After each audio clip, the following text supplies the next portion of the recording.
Hello friends, എല്ലാവർക്കും heavenly സ്പൈസസിന്റെ പുതിയൊരു എപ്പിസോഡിലേക്ക് വീണ്ടും സ്വാഗതം. ഇന്ന് ഞാൻ വന്നിട്ടുള്ളത് ഒരു നല്ല എഗ് ഫ്രൈഡ് റൈസിന്റെ റെസിപ്പിയായിട്ടാണ്. എഗ് ഫ്രൈഡ് റൈസ് ആണ് ഞാൻ ഉണ്ടാക്കുന്നത്. ഇതിനിപ്പോൾ നിങ്ങൾക്ക് എഗ് ഫ്രൈഡ് റൈസ് വേണ്ട, വെജിറ്റബിൾ ഫ്രൈഡ് റൈസ് വേണമെന്നുണ്ടെങ്കിൽ ദേ ഈ ഇരിക്കുന്ന എഗ് അങ്ങ് മാറ്റിയ വെജിറ്റബിൾ ഫ്രൈഡ് റൈസ് ആയി. ഇനി ചിക്കൻ ഫ്രൈഡ് റൈസ് വേണമെന്നുണ്ടെങ്കിൽ ഈ എഗ്ഗിന് പകരം നിങ്ങൾ ഒരു ചിക്കൻ എടുത്ത് അതിന്റെ ബോൺലെസ് പീസ് ആക്കിയിട്ട് അത് ഉപ്പും മഞ്ഞളും കുരുമുളക് പൊടി ഇട്ടിട്ട് നന്നായി വേവിച്ച് ചെറിയ കഷ്ണങ്ങളാക്കിയിട്ട് പിച്ചി പൊളിച്ചെടുക്കുക. ഇനി എല്ലുള്ള കഷ്ണങ്ങളായാലും കുഴപ്പമില്ല, വേവിച്ചതിന് ശേഷം എല്ലിനൊന്ന് മാറ്റി എടുക്കുക, ബോൺലെസ് ആക്കി എടുക്കുക. അത്രയേ ഉള്ളൂ. അത് നമുക്ക് ഇതുപോലെ ഇട്ടാലും നമുക്ക് ചെയ്യാനായിട്ട് പറ്റും. അപ്പോൾ ഏത് ടൈപ്പ് ഫ്രൈഡ് റൈസ് ഉണ്ടാക്കാനും ഇരട്ട റെസിപ്പി തന്നെയാണ് ഞാൻ യൂസ് ചെയ്യാറ്. എഗ് ആണെങ്കിൽ എഗ് വേണ്ടെങ്കിൽ വെജിറ്റബിൾ, അതല്ലെങ്കിൽ ചിക്കൻ, അങ്ങനെ ഇട്ടിട്ട് നമുക്ക് ഉണ്ടാക്കിയെടുക്കാം. ഇനി നമുക്ക് ഇതിൽ എന്തൊക്കെ ഇൻഗ്രീഡിയൻസ് ആണ് വേണ്ടതെന്ന് നമുക്ക് നോക്കാം. ഫസ്റ്റ് ഞാൻ എടുത്തിട്ടുള്ളത് ക്യാരറ്റ് ആണ്. ക്യാരറ്റ് ഒരു ഇടത്തരം ക്യാരറ്റ് ഗ്രേറ്റ് ചെയ്തിട്ട് എടുത്തിട്ടുള്ളതാണ്. ഇതുള്ളത് ക്യാപ്സിക്കം ചെറുതാക്കി അരിഞ്ഞത്, ഇത് സബോള ചെറുതാക്കി അരിഞ്ഞത്. ഇനി ഈ 3 വെജിറ്റബിൾസ് ആണ് ഇങ്ങനെ അരിഞ്ഞ് ഞാൻ എടുത്തിട്ടുള്ളത്. ഇതിന് പകരം നിങ്ങൾക്ക് വേണമെങ്കിൽ ഇതിൽ പകരമല്ല, ഇതിന്റെ കൂട്ടത്തിൽ തന്നെ കേബേജ് നല്ലൊരു ഓപ്ഷനാണ്. പിന്നെ ബീൻസ് വേണം. ബീൻസ് അങ്ങനെ അധികം ഫ്രൈഡ് റൈസിലോട്ട് അങ്ങനെ ഇടാറില്ല കേട്ടോ, അത് പുലാവിലോട്ടാണ് ഇടുക. ബീൻസ് ഇഷ്ടമാണെങ്കിൽ ഇടാൻ കുഴപ്പമൊന്നുമില്ല, വെജിറ്റബിൾ അല്ലേ. പിന്നെ ഗ്രീൻ പീസ് നമുക്ക് വേവിച്ചിട്ട് ചേർക്കാം. പിന്നെ ബ്രക്കോളി വേണമെങ്കിൽ ചേർക്കാം. അങ്ങനെ നിങ്ങൾക്ക് ഇഷ്ടമുള്ള വെജിറ്റബിൾ നിങ്ങൾക്ക് ഇതിലോട്ട് ചേർക്കാം. ഞാൻ ഈ 3 വെജിറ്റബിളും എടുത്തിട്ടുണ്ട്. പിന്നെ ഇലകളായിട്ട് ഇതേ സ്പ്രിംഗ് ഓനിയൻ എടുത്തിട്ടുണ്ട്. ഇത് മൊത്തം വേണ്ട കേട്ടോ, കുറച്ച് പകുതി എടുത്താൽ മതി. പിന്നെ ഇത് സെലറി, ഇത് മൊത്തം നമ്മൾ ഇടുന്നില്ല, ഞാൻ കുറച്ച് ഫ്രൈഡ് റൈസ് ഉണ്ടാക്കുന്നുള്ളൂ. ബാക്കി നമുക്ക് ഇതിൽ ഗോബി മഞ്ചൂരിയൻ ഉണ്ടാക്കാനായിട്ടാണ് ഞാൻ യൂസ് ചെയ്യുന്നത്. ഇപ്പോൾ നോയമ്പായതുകൊണ്ട് തന്നെ എനിക്ക് ചിക്കൻ ഒന്നും ഉണ്ടാക്കാൻ പറ്റില്ല. ഇനി നോയമ്പ് മാറിയിട്ട് ഞാൻ ചിക്കൻ്റെ ഡിഷൊക്കെ ഉണ്ടാക്കാറുണ്ട് ഫ്രൈഡ് റൈസിൻ്റെ കൂടെ. അത് ഡ്രാഗൺ ചിക്കൻ, അതുപോലെ തന്നെ ചിക്കൻ ബെൽ പെപ്പർ, അതുപോലെ ഓയിസ്റ്റർ ചിക്കൻ, ചില്ലി ചിക്കൻ, ഇങ്ങനെ പല type, honey chicken, orange chicken, എന്ത് ചിക്കൻ വേണമെങ്കിൽ നമുക്ക് ഇത് ചൈനീസ് ഡിഷുകൾ ആയിട്ട് യോജിച്ച് പോകുന്ന കുറേ ചിക്കൻ ഡിഷുകളുണ്ട്. അതൊക്കെ നമുക്ക് ഇതിലോട്ട് ഉണ്ടാക്കിയെടുക്കാം. പക്ഷെ ഇപ്പം ഞാൻ നോയമ്പായതുകൊണ്ട് ഗോബി മഞ്ചൂരിയനാണ് ഉണ്ടാക്കുന്നത്. അപ്പോൾ ഇനി ഇതിലോട്ട് വേണ്ട മെയിൻ ഇൻഗ്രീഡിയൻറ്റ് എന്ന് പറയുന്നത് നമ്മുടെ വെളുത്തുള്ളിയാണ്. അത് മസ്റ്റായിട്ട് നമുക്ക് വേണം. വെളുത്തുള്ളിയുടെ ഫ്ലേവറാണ് ഇതിന്റെ പ്രധാനപ്പെട്ടത്. ഈ വെളുത്തുള്ളിയുടെ പകുതിയാണ് എനിക്കിതിൽ ആവശ്യം, പകുതി ഞാൻ മറ്റേതിനാണ് ഉപയോഗിക്കുന്നത് കറി ഉണ്ടാക്കാൻ. ഈ വെളുത്തുള്ളി എന്ന് പറയുന്നത് ഒരു 6-7 അല്ലി, വലിയ അല്ലി വെളുത്തുള്ളിയാണ് ഞാൻ എടുത്തിട്ടുള്ളത്. ഇവിടുത്തെ അല്ലി വെളുത്തുള്ളി വലുതാണ്. അങ്ങനെ വലിയ 6 അല്ലി വെളുത്തുള്ളി നീളത്തിൽ കാരണം കുറച്ച് നീളത്തിൽ അരിഞ്ഞെടുത്തിരിക്കുന്നത് കണ്ടോ, നീളത്തിൽ അരിഞ്ഞെടുക്കുക. ചതച്ചൊന്നും എടുക്കരുത്, അരിഞ്ഞ് തന്നെ എടുക്കാം. അങ്ങനെയാണ് ഉണ്ടാക്കേണ്ടത്. പിന്നെ സ്പ്രിംഗ് ഓനിയൻ, സെലറി, ക്യാപ്സിക്കം, ഇത് മസ്റ്റായിട്ട് നമ്മുടെ ഈ ഫ്രൈഡ് റൈസിൽ ഇടണം. ഇതൊക്കെ നമ്മുടെ നാട്ടിൽ കിട്ടും, കിട്ടില്ല എന്ന് പറയരുത്, എന്തായാലും കിട്ടും. നമ്മൾ വെജിറ്റബിൾ ഷോപ്പിലൊക്കെ കിട്ടും.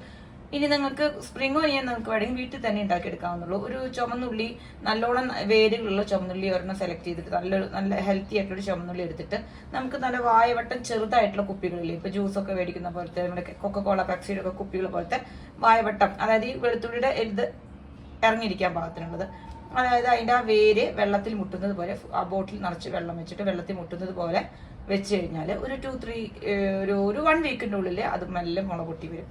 അങ്ങനെ നമുക്ക് സുഖമായിട്ട് വീട്ടിൽ സ്പ്രിംഗ് ഓനിയൻ ഉണ്ടാക്കിയെടുക്കാവുന്നുള്ളൂ. ഈ മണ്ണിൽ കുഴിച്ചിട്ടാലും കുഴപ്പമില്ല. അപ്പോൾ സ്പ്രിംഗ് ഓനിയൻ നമുക്ക് കിട്ടില്ലെങ്കിൽ നമുക്ക് വീട്ടിലുണ്ടാക്കിയെടുക്കാം. സെലറി ഒക്കെ ഇപ്പോൾ ഏത് വെജിറ്റബിൾ ഷോപ്പിൽ നമുക്ക് അവൈലബിൾ ആണ് സെലറി. ഇതൊക്കെ നമുക്ക് മസ്റ്റായിട്ട്. മല്ലിയില ഇതിൽ ചേർക്കില്ല കേട്ടോ, ചൈനീസ് ഡിഷാണ്, ഇതിൽ മല്ലിയിലില്ല. അപ്പോൾ നമുക്കിതിൽ ഇനി വേണ്ടത് വെളുത്തുള്ളി മസ്റ്റായിട്ട് നമ്മൾ ചേർക്കാം. ഇനി മുട്ടയ്ക്ക് പകരം നിങ്ങൾക്ക് വേണമെങ്കിൽ മുട്ട ചേർക്കാതിരിക്കാം, അതിന് ചിക്കൻ യൂസ് ചെയ്യാം. ഇത് കുറച്ച് സ്പ്രിംഗ് ഓനിയൻ്റെ ആ തണ്ടില്ലേ അതും അതായത് ആ കടഭാഗം അരിഞ്ഞു വെച്ചതും പിന്നെ കുറച്ച് സെലറിയുടെ തണ്ടുകളുമാണ് കേട്ടോ.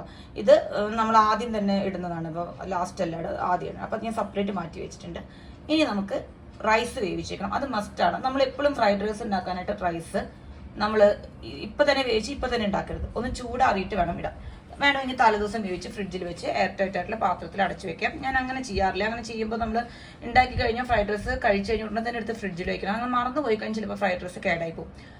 അപ്പോൾ അതുകൊണ്ട് ഞാൻ എപ്പോഴും രാവിലെ തന്നെയാണ് വേവിക്കാറ്. പക്ഷെ കുറച്ച് നേരത്തെ വേവിച്ചേക്കും. അതിൽ പ്രത്യേകിച്ച് അളവൊന്നുമില്ല. നമ്മളിപ്പോൾ അരി വേവിച്ചെടുക്കുകയാണ്, ഊറ്റിയെടുക്കുകയാണ് ചെയ്യുന്നത്, അല്ലാണ്ട് വറ്റിച്ചെടുക്കല്ല. അപ്പോൾ അതുകൊണ്ട് തന്നെ അതിൽ ഇത്ര ഗ്ലാസ് അരിക്ക് ഇത്ര ഗ്ലാസ് വെള്ളം അങ്ങനത്തെ കണക്കൊന്നുമില്ല. നമുക്ക് ആവശ്യമുള്ള അരി, ഞാനിപ്പോൾ 2.5 ഗ്ലാസ് അരിയാണ് എടുത്തിട്ടുള്ളത്. അത് നിങ്ങളുടെ ഇഷ്ടത്തിനുള്ള അളവെടുക്കാം. നമുക്ക് സാധാരണ ചോറ് വേവിക്കുന്നത് പോലെ നമ്മൾ വേവിച്ച് ഊറ്റിയെടുക്കാം. പക്ഷെ വേവിക്കുമ്പോൾ 80% വേവാൻ പാടുള്ളൂ, ഫുൾ വേവ് ഉണ്ടാവരുത്. ഫ്രൈഡ് റൈസ് ആണ്, അപ്പോൾ അതായത് നമ്മളിതിങ്ങനെ ഇളക്കിയിട്ടിട്ടാണ് ഉണ്ടാക്കുക. അപ്പം നമ്മൾ നന്നായി വേവിച്ച് കഴിഞ്ഞ് കഴിഞ്ഞാൽ അരിയൊക്കെ പൊടിഞ്ഞ് പൊട്ടിപ്പോകും. അപ്പോൾ അതുകൊണ്ട് വേവ് കൂടുതലാവാതിരിക്കും, 80% തന്നാൽ മതി. പിന്നെ കുറച്ച് വേവ് നമ്മൾ ആ ചൂടിൽ അവർ ഇരിക്കുമ്പോൾ ഊറ്റി വയ്ക്കുമ്പോൾ അതുണ്ടാവും. അപ്പോൾ അതുകൊണ്ട് ബസ്മതി റൈസ് നല്ല നീളത്തിലുള്ള അരിയാണ് നമുക്ക് എടുക്കേണ്ടത് കേട്ടോ. ഇനി നമുക്ക് ഇത് ഉണ്ടാക്കാൻ തുടങ്ങാം. ആദ്യമായിട്ട് ഞാനിതിൽ ഉപയോഗിക്കുന്നത്, എന്തായാലും നമ്മൾ ഒരിക്കലും വെളിച്ചെണ്ണ യൂസ് ചെയ്ത് എല്ലാവർക്കും അറിയാം. ബട്ടറോ നെയ്യോ ഒന്നും യൂസ് ചെയ്യണ്ട. ഏതെങ്കിലും ടൈപ്പ് റിഫൈൻഡ് ഓയിൽ, അതായത് വെജിറ്റബിൾ ഓയിലോ സൺഫ്ലവർ ഓയിലോ അങ്ങനെ എന്തെങ്കിലും. ഞാനിപ്പോൾ ഇവിടെ വെജിറ്റബിൾ ഓയിലാണ് ഉപയോഗിക്കുന്നത്. ആദ്യം കുറച്ച് വെജിറ്റബിൾ ഓയിൽ ഒഴിച്ചിട്ട് ഞാൻ നമ്മുടെ മുട്ട ഒന്ന് ഫ്രൈ ചെയ്തെടുക്കുകയാണ് കേട്ടോ. ഓംലെറ്റ് ഇങ്ങനെ കുത്തി പൊരിച്ചെടുക്കുകയാണ്. അത് നിങ്ങൾക്ക് വേണ്ടെങ്കിൽ അത് വേറൊരു മെത്തേഡ് ഞാൻ പറഞ്ഞുതരാം. അത് വേറൊരു ടൈമിൽ ഈ മുട്ട നമുക്ക് ഇതിൽ ചേർക്കാൻ പറ്റും. അത് ഞാൻ അപ്പോൾ പറഞ്ഞുതരാം. ഇങ്ങനെ 2 രീതിയിൽ നമുക്ക് ഉണ്ടാക്കാം. അപ്പോൾ അതെങ്ങനെയാണെന്ന് ഞാൻ പറയാം. ഇനി നിങ്ങൾക്ക് മുട്ട വേണമെങ്കിൽ നേരെ തന്നെ ഫ്രൈഡ് റൈസ് ഉണ്ടാക്കി വെക്കാം. ഇനിയിപ്പോൾ ചിക്കൻ ആണെങ്കിലും നേരെ ഫ്രൈഡ് റൈസ് ഉണ്ടാക്കി വേവിച്ചിട്ട് ചിക്കൻ അതിലിട്ടിട്ട് അങ്ങോട്ട് മിക്സ് ചെയ്താൽ മതി. അപ്പോൾ ഓക്കെ, നമുക്ക് സ്റ്റാർട്ട് ചെയ്യാം. അപ്പോൾ ഞാൻ കുറച്ച് ഓയിൽ ഒഴിച്ചിട്ടുണ്ട്. നമ്മൾ ഫ്രൈഡ് റൈസ് ഉണ്ടാക്കുന്ന സെയിം പാത്രത്തിൽ തന്നെ ഓയിൽ ഒഴിക്കാം കേട്ടോ. അപ്പോൾ പിന്നെ വേറെ പാത്രങ്ങളൊന്നും എടുക്കാക്കണ്ട. അതേ നമ്മുടെ മുട്ട അടിച്ച് വെച്ച് ഇതിലോട്ടിടുക. ഒരുപാട് മുട്ട അങ്ങ് വെന്ത് പോകുന്നു വേണ്ട കേട്ടോ. ഒരുപാട് വെന്ത് കഴിഞ്ഞാൽ ഫ്രൈഡ് റൈസിൽ നമുക്ക് സുഖാവില്ല, അതിൻ്റെ ടേസ്റ്റ്. വേവൊന്നും വേണ്ട അധികം. ഞാനിപ്പോൾ 2 മുട്ടയാണ് എടുത്തിട്ടുള്ളത്. നിങ്ങൾ എടുക്കുന്ന അളവനുസരിച്ച് അതിന് വ്യത്യാസം വരും. എഗ്ഗ് നല്ല ഇഷ്ടമാണെന്നുണ്ടെങ്കിൽ അതിനനുസരിച്ച് അത് കൂടുതൽ എടുക്കാം, ഒരു കുഴപ്പമില്ല. ഞാനിപ്പോൾ 2 മുട്ടയാണ് എടുത്ത് വെച്ചിട്ടുള്ളത്. ഇനി ഇത് നമ്മൾ നന്നായിട്ടാണ് കുത്തി പൊരിക്കാം. നമ്മുടെ മുട്ട പാകത്തിന് ആയിട്ടുണ്ട് കേട്ടോ. ഇനി നമുക്ക് അങ്ങനെ തന്നെ ഒരു പാത്രത്തിലോട്ട് മാറ്റിയെടുക്കാം. ഒരു പാത്രത്തിലോട്ട് മാറ്റാം.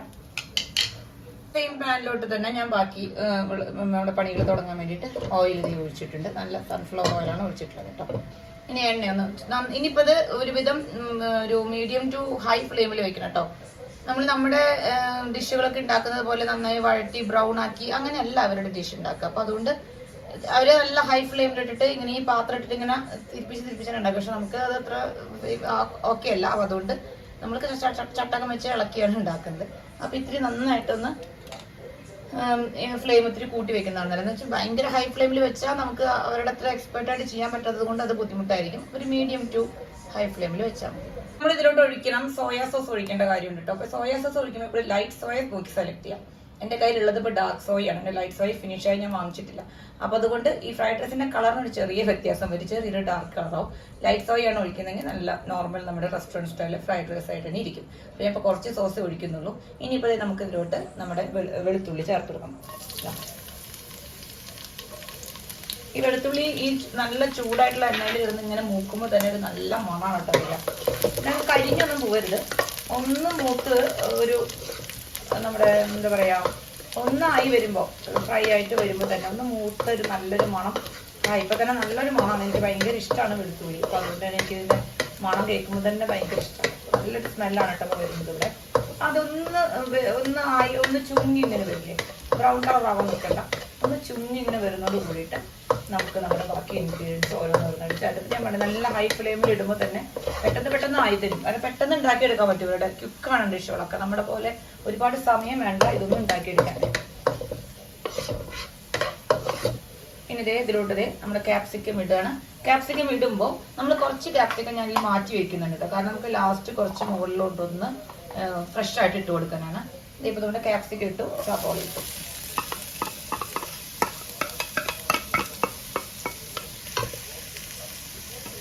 ഇനി നമ്മൾ അതിലോട്ട് നമ്മുടെ ക്യാരറ്റൊക്കെ ഫുള്ളായിട്ട് ഇങ്ങനെ കേട്ടോ. നിങ്ങളുടെ കയ്യിൽ ഗ്രീൻ പീസ്, കോളിഫ്ലവർ, ബ്രക്കോളി അങ്ങനെ എന്തെങ്കിലുമൊക്കെ ഉണ്ടെങ്കിലൊക്കെ നന്നായി പൊടിയായിട്ട് അരിഞ്ഞിട്ടിടാം. പിന്നെ കാബേജ് നല്ലൊരു ഓപ്ഷനാണ് കാബേജ്. പക്ഷെ എനിക്ക് അങ്ങനെ അതിൻ്റെ സ്മെല്ലും മണം വലിയ താല്പര്യമില്ലാത്തതുകൊണ്ടാണ് ഞാൻ ഇടാറ്. ഇതായിട്ട് നന്നായിട്ടൊന്ന് ഇളക്കി ഒന്ന് യോജിപ്പിക്കാം. ഇതൊന്നും ഒരുപാട് വെന്ത് പോകേണ്ട കാര്യങ്ങളല്ല കേട്ടോ. ഇനി നമ്മൾ ഇതിലോട്ട് നമ്മൾ നേരത്തെ അതിൻ്റെ കടഭാഗമൊക്കെ കുറച്ച് മാറ്റി വെച്ചിട്ടില്ലേ, അതൊന്നും മുഴുവൻ ഇടുന്നില്ല. കാരണം എനിക്ക് അതൊക്കെ കുറേയൊക്കെ ഗോബി മഞ്ചൂരിയനിലോട്ട് ആവശ്യമുള്ളതാണ്. അത് ഈ ഫസ്റ്റ് സ്റ്റേജിൽ തന്നെ ഇട്ട് കൊടുക്കാം. ഇതൊക്കെ ഇടുമ്പോൾ തന്നെ നല്ല അടിപൊളി സ്മെല്ലാണ് കേട്ടോ. നല്ല നമുക്കിങ്ങനെ മൗത്ത് വാട്ടറിങ് ആയിട്ടുള്ള സ്മെല്ലെന്ന് പറയില്ലേ നമ്മുടെ റെസ്റ്റോറൻറ്റ് സ്റ്റൈലിൽ ഉണ്ടാക്കുന്ന. പിന്നെ ഓയിൽ ഒരുപാട് ഒഴിക്കുക എന്ന് പറയുന്നത് സാധാരണ ഫ്രൈഡ് റൈസിൽ നമ്മൾ നല്ല ഓയിൽ ആയിട്ടാണ് ഇരിക്കുക. പക്ഷെ നമ്മുടെ ഹെൽത്ത് നോക്കിയിട്ട് നമ്മളധികം ഓയിൽ യൂസ് ചെയ്യുന്നില്ല. പിന്നെ നമ്മളൊരു നോൺ സ്റ്റിക്ക് പാൻ എടുക്കുകയാണെങ്കിൽ നമുക്കധികം ഓയിൽ ഇല്ലാതെ തന്നെ നമുക്ക് കാര്യങ്ങൾ ചെയ്യാം. കാരണം നോൺ സ്റ്റിക്ക് ആ വടി പിടിക്കില്ലല്ലോ. അപ്പോൾ അതുകൊണ്ട് ഞാൻ ഓയിൽ അധികമാണ് യൂസ് ചെയ്യാറില്ല. നേരത്തെ ഇട്ട ഓയിൽ തന്നെയുള്ളൂ. ഇത് നന്നായിട്ട് ഒന്ന് ജസ്റ്റ് ഒന്ന് വാടുക, അത്രേ വേണ്ടു. അപ്പോൾ നമുക്ക് അതിലോട്ട് കുറച്ച് സ്പ്രിംഗ് ഒനിയൻ ഇട്ട് കൊടുക്കാം. അതിപ്പോൾ കുറച്ചിട്ടാൽ മതി. ഇനി നമുക്ക് ലാസ്റ്റാണ് ഞാനത് ഫ്രഷ് ആയിട്ട് ഇട്ട് കൊടുക്കുക ഇലകളൊക്കെ. ഇപ്പം ഞാൻ കുറച്ച് ഇട്ട് കൊടുക്കുന്നു കേട്ടോ.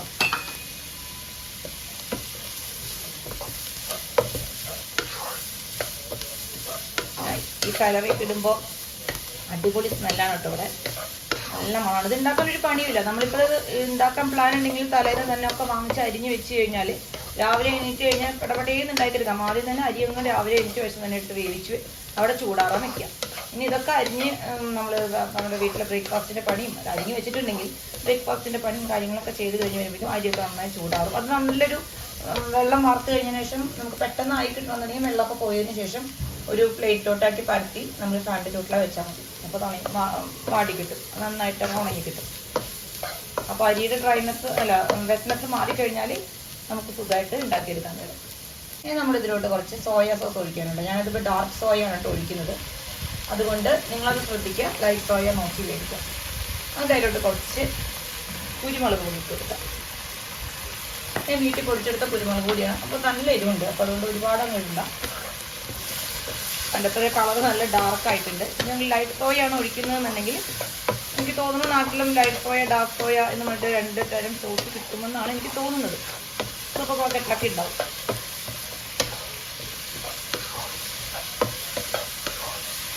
ഇനി നമ്മളിതിൻ്റെ ഉപ്പൊന്ന് ചെക്ക് ചെയ്യാം. നമ്മൾ ചോറിൽ ഞാൻ ഉപ്പിട്ടിട്ടാണ് കേട്ടോ വേവിച്ചിട്ടുള്ളത്. അപ്പോൾ അതുകൊണ്ട് അതൊക്കെ നോക്കിയിട്ട് വേണം. പിന്നെ സോയാ സോസിൽ ഉപ്പുണ്ട്. അപ്പോൾ ഞാൻ കുറച്ച് സോസ് ഒഴിച്ചിട്ടുള്ളൂ. അപ്പോൾ ഞാൻ കുറച്ച് പൊടിക്ക് ഉപ്പിട്ട് കൊടുക്കട്ടെ.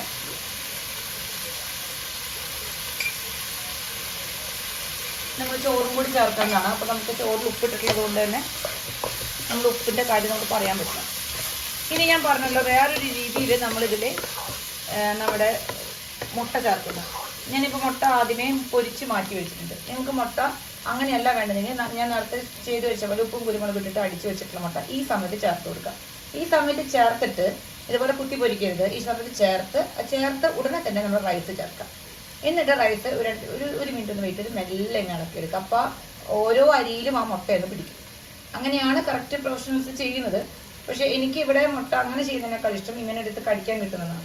അപ്പോൾ അതുകൊണ്ടാണ് ഞാൻ മുട്ട സെപ്പറേറ്റ് ആദ്യം പൊരിച്ച് മാറ്റിയിട്ട് ഇതിലോട്ട് ഇടുന്നത്. അതൊക്കെ നിങ്ങളുടെ ഇഷ്ടം പോലെ ചെയ്ത് കൊടുക്കാം. ചേർക്കാൻ പോകണം കേട്ടോ. റൈസ് നോക്കിയോ, നമ്മുടെ ബസ്മതി റൈസ് നന്നായി ഒന്നിനോട് മുട്ടാതെയാണ് ഇരിക്കുന്നത് കേട്ടോ. വെന്തിട്ട് കൂടിയിട്ടൊന്നുമില്ല.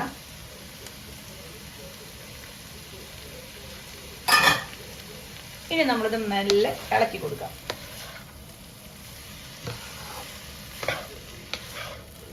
എപ്പോഴും ഫ്രൈഡ് റൈസ് ഉണ്ടാക്കുമ്പോൾ കുറച്ച് ഉണ്ടാക്കുന്നതാണ് നല്ലത്.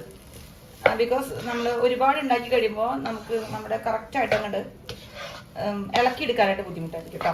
അപ്പോൾ അത് അങ്ങനെ ഉണ്ടാക്കുന്ന ആൾക്കാരാണെങ്കിൽ നിങ്ങളെന്നുണ്ടെങ്കിൽ നല്ല എക്സ്പേർട്സ് ആണ് ഇളക്കാണെന്നുണ്ടെങ്കിൽ ഓക്കെ. അല്ലെങ്കിൽ 2 പാത്രത്തിലാക്കി ഉണ്ടാക്കാൻ നല്ലതായിരിക്കും. 2 ട്രിപ്പ്. അപ്പോൾ നമുക്ക് നന്നായിട്ട് ഇളക്കി എല്ലായിടത്തും എത്താം.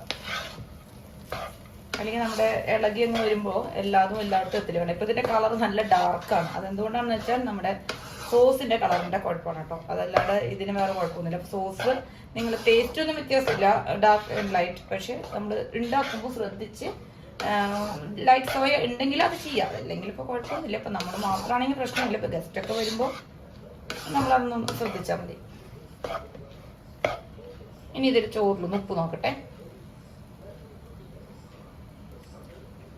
അപ്പോൾ എൻ്റെ ചോറിൽ ഉപ്പുണ്ട്. ഞാൻ വേറെ ഉപ്പിടുന്നില്ല. കാരണം നമ്മൾ ഉപ്പ് വേറെ ഇട്ടിട്ടുണ്ട്. പിന്നെ ചോറിലും വേവിക്കുമ്പോൾ ഉപ്പിട്ടിട്ടുണ്ട്. ചില സമയത്ത് നമ്മൾ എത്ര ഉപ്പിട്ടാലും നമ്മൾ ഇങ്ങനെ മിക്സ് ചെയ്ത് കഴിയുമ്പോൾ ഉപ്പുണ്ടാവില്ല. അപ്പം അങ്ങനെ ഉപ്പിട്ട് കൊടുക്കുക. ഇനിയാണ് നമ്മുടെ മുട്ട ചേർത്ത് കൊടുക്കുന്നത്. മുട്ട ചേർത്ത് കൊടുക്കാം. ഇനി നമ്മൾ കുറച്ചും കൂടി ഇനി സ്പ്രിംഗ് ഓണിയൻ സാലഡും ചേർക്കാം.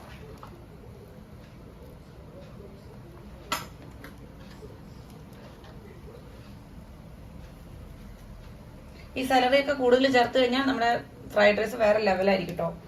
ഗസ്റ്റ് ഒക്കെ വരുമ്പോൾ നമുക്ക് റെസ്റ്റോറൻറ്റ് സ്റ്റൈലിൽ ഫ്രൈഡ് റൈസ് ഉണ്ടാക്കിയിട്ട് നമുക്കങ്ങ് എന്താ പറയുക അവരെന്നെ അതിശയിപ്പിക്കാം. അത്രയും നല്ല അടിപൊളി ഫ്രൈഡ് റൈസ് ആണ്. ഇതിൻ്റെ സോസ് മാത്രം ശ്രദ്ധിച്ചാൽ മതി. ഒന്ന് ഗസ്റ്റ് ഒക്കെ വരുമ്പോൾ വീട്ടിൽ നമ്മൾ മാത്രമാണെങ്കിൽ ഇപ്പോൾ കുഴപ്പമൊന്നുമില്ല, വ്യത്യാസമൊന്നുമില്ല ടേസ്റ്റിന്.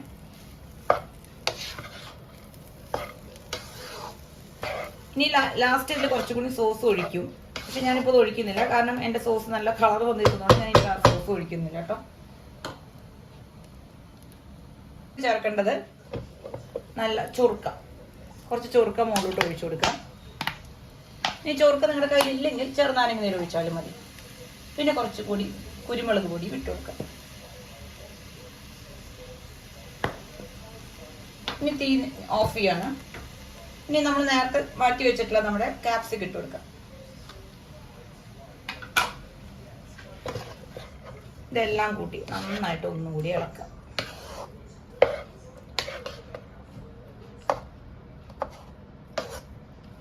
മുട്ടയൊക്കെ ഇനി വേണമെങ്കിൽ ഇടാം. ഇനിയിപ്പോൾ ഇത് മുട്ട വേണ്ട, ചിക്കൻ വേണമെങ്കിൽ ചിക്കൻ ആയിരിക്കും എനിക്ക് എടുക്കുക. അപ്പൊ നല്ല അടിപൊളി ടേസ്റ്റാണ്.